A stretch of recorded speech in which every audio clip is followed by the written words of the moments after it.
Well, welcome to day 8 of our Advent readings, Monday the 8th of December. And we've got two quite short readings today, one from the end of Exodus and one from the beginning of John's Gospel. So we'll start with Exodus chapter 40, verses 34 and 35, and then John chapter 1, verse 14.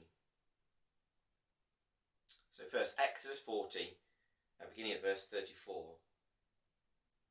Then the cloud covered the tent of meeting, and the glory of the Lord filled the tabernacle. Moses could not enter the tent of meeting because the cloud had settled upon it, and the glory of the Lord filled the tabernacle.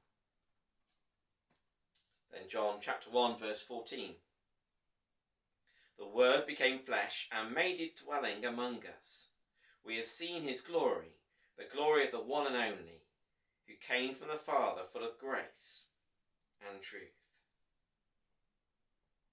Here we see Jesus as being God's dwelling place, his dwelling place with his people. So back in the Old Testament, we saw yesterday how God rescued his people out of Egypt through the Passover and various other amazing miracles. God brings his people out of Egypt. And then once they're out of Egypt, God tells them to build a special tent, a tabernacle, that will represent his dwelling with them. The Ark of the Covenant with the promises will be in that tent. The sacrifices will be made there. And that will be sort of represent God's presence in the very midst of his people. That passage from the end of Exodus we read, as the tabernacle is finished, God's glory, his cloud of glory, comes and rests on that tent. It fills the tent so no one can go in. God comes to dwell with his people in that tent. And when we come to Jesus, we see that Jesus is God's presence with his people. The Word became flesh and made his dwelling among us. In fact, the word that John uses, the dwelling there, has a sense of tabernacled or pitched his tent.